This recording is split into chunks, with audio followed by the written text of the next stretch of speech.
Hey, my name is Ryan. I've been leading worship for almost 20 years now, and I wanted to just create this channel to resource other worship musicians and share all the knowledge and all the resources I have learned over the past 20 years so that other people can learn and become better musicians as well.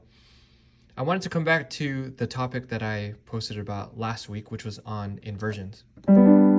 We talked about how you can play chords in inversions, like this first inversion G chord and the second inversion, and use that to make transitions from chord to chord smoother.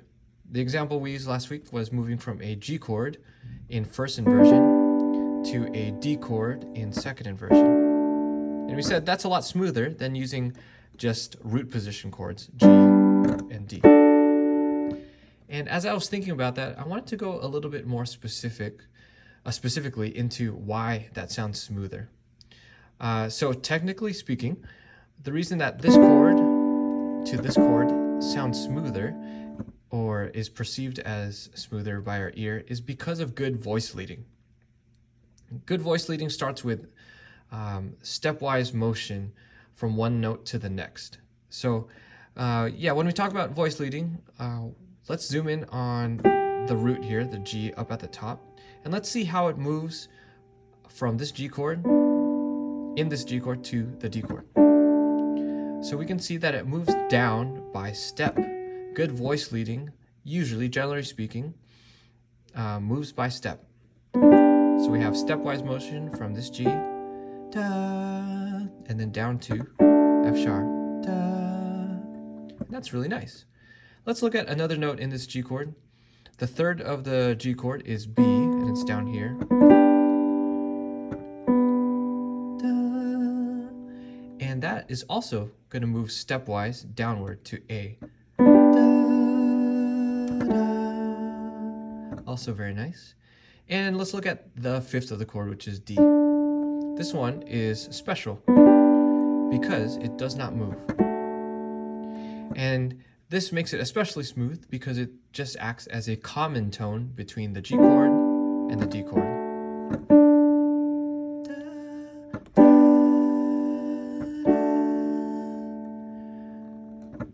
So all that voice leading between every voice in the chord tones leads to our ear perceiving that as very smooth rather than this to this, which my music professors would say or describe as very leapy, leaping all the way to this other chord, rather than using stepwise motion. Now, if we continue that one step further, we can go from this D major to C major in second inversion. And again, we have stepwise motion. Let's take a look at all three notes. The A moves down to G. The D will move down to C. The F sharp will move down to E.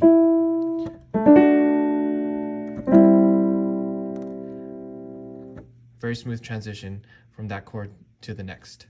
Good voice leading. So as you apply inversions, listen for those voices to make those transitions a lot cleaner and less disjointed like that. Okay?